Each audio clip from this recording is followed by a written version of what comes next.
안녕하세요. 유튜브로 주식하는 남자입니다. 추석 연휴 잘 보내셨나요? 최근 가장 이슈가 되고 있는 건 아무래도 중국 헝다그룹 사태라고 볼 수 있겠는데요. 헝다는 오는 23일까지 8.25% 금리의 5년 만기 달러채에 대한 이자 8,350만 달러, 하나로 약 992억 8천만 원을 내야 하고 이자 납입을 30일 동안 미루면 디폴트로 간주되는데요.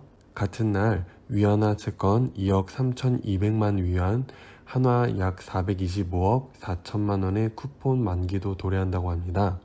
최근 신용평가사 피치는 헝다가 8,350만 달러를 내지 못해 파산할 것이라며 투자 등급을 정크 단계로 하향 조정한 바 있는데요.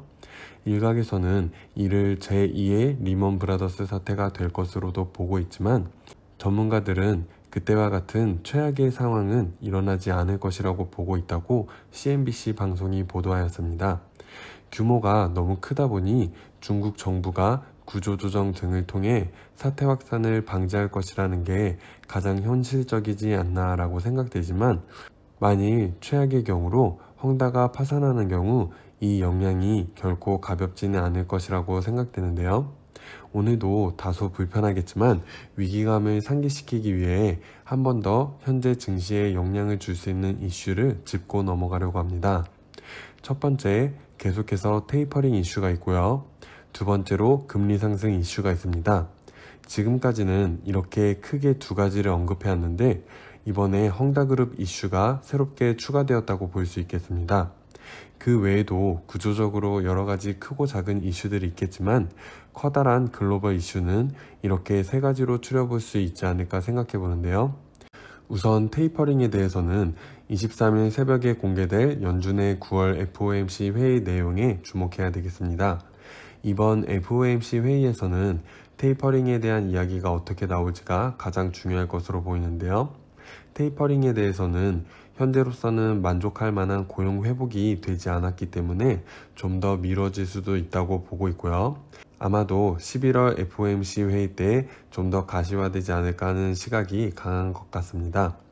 금리 인상에 대해서는 지난 발표 때 테이퍼링과 별개로 봐야 한다는 이야기로 미루어 보았을 때 이번에도 금리 인상에 대해서는 크게 이야기가 나오지 않지 않을까 생각해 봅니다.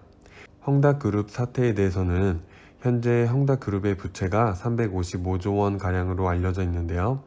일단 내일 23일 만기가 돌아오는 425억의 위안화 채권 이자는 상환 가능할 것이라고 하는데요. 하지만 앞서 이야기한 5년 만기 달러 채권 이자 993억 원에 대한 지급 여부는 미지수이며 다음 주에는 500억 원이 넘는 만기 이자 상환일이 추가로 돌아오며 헝다그룹에 돈을 빌려준 중국은행들의 연쇄 부실 가능성이 커지는 이유로 보고 있습니다.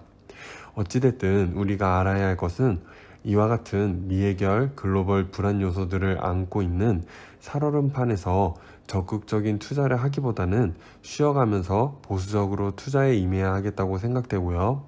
이 기간 동안에 현금을 잘 축적해 둔다면 이 불안 요소들이 해소될 때 분명히 커다란 기회가 찾아올 것이니 천천히 그 기회를 기다리면서 자신의 포트폴리오 조정과 좋은 기업들에 대한 공부를 해두면 좋지 않을까 생각해 봅니다. 명확한 건 이 세 가지 불안 요소는 어떤 식으로든 증시에 영향을 줄 거라는 것을 잊지 말아야겠고요. 단지 얼마만큼의 영향을 주게 될지는 모르지만 확실한 건 주가 상승에 영향을 주는 이슈가 아닌 주가 하락에 영향을 줄 수 있는 요소들이라는 것 다시 한번 이해하면 좋을 것 같고요. 우리가 종목에 투자할 때 불확실성을 해소해야 상승이 나오는 것처럼 증시 역시 이러한 불확실성이 해소되어야 수급도 들어오고 주식시장이 다시 활성화될 것이라는 것을 잘 이해하시고 천천히 투자해 나가시면 좋을 것 같습니다. 오늘은 짤막하게 여기까지 영상을 준비해 보았고요. 다음엔 향후 어떤 기업에 투자를 하면 좋을지에 대해 준비해 보도록 하겠습니다. 추석 연휴 가족들과 잘 보내셨길 바라고요. 그럼 다음 영상에서 또 만나요. 안녕.